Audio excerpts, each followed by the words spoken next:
Pay attention. I'll let you know when to push. Pay attention. Okay, Noelle, let me do a quick exam, okay? Okay. Okay, Noelle, you're fully dilated, so when you feel a contraction, you can go ahead and push. I can push. Okay. I'm ready. Okay, I'm ready. All right, we're going to hold your legs. Make it easier. Push. Okay, I'm pushing. Ready? Push. Okay. Contraction. Push. Push.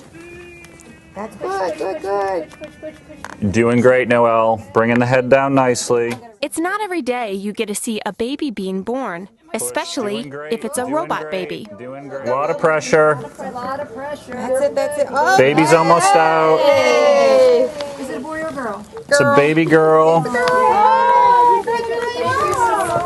Noelle is a lifelike birthing simulation tool being used to train medical students around the country, and Johns Hopkins Hospital in Baltimore just got theirs.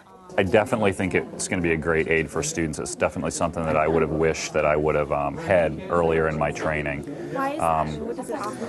I think because generally when we teach, especially in teaching medical students and residents, when you don't have kind of a full simulated model, it's very, very hard to be able to teach maneuvers. I mean, this is very realistic. Obviously, everything is as it would be. The patient, the way that she's positioned on the table, the size of everything. So you really can practice maneuvers not only for, uncomplicated things, but complications as well.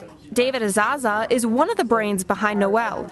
She's been under construction for 2 years and is now being used in real-world settings like this one, which Azaza, along with the Hopkins team, says is necessary because it's better to learn and to make mistakes on a robot instead of a real person. We can use her for medical education, we can use her for residency education, we can use her for new nurses as they come on the team, but most importantly, we can use her as a mechanism to study the team as they work together during a birth process and especially during a high-risk situation, and we can observe communication amongst the team members, and then we can videotape that and play it back and say, well, what did we do well, what could we do better, what did we learn from this situation? She's like a real patient in that she's hooked up to a fetal monitor, so we can monitor what the baby's doing. We have her hooked up to an IV, so we can monitor that.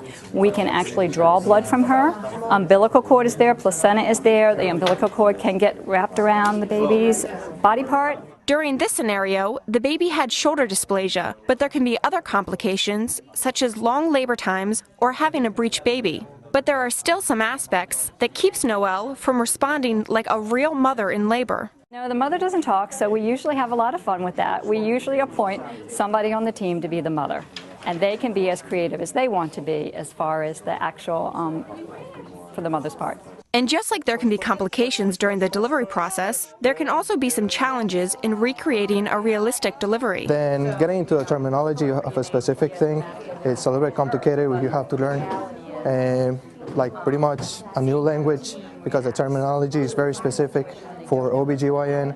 So you gotta read books and talk to the doctors, and every time it's a learning curve. This just keeps going up and up and up. According to the American Pregnancy Association, 875,000 women experience one or more pregnancy complications. Noelle cost about $20,000 and has been on the Hopkins campus for about 2 weeks. MCIC Vermont, Hopkins Insurance Company, funded Noelle as part of a patient safety initiative. Gardmard Scientific is now working on the next model for Noelle, a wireless version. Good job, Noelle. Good job.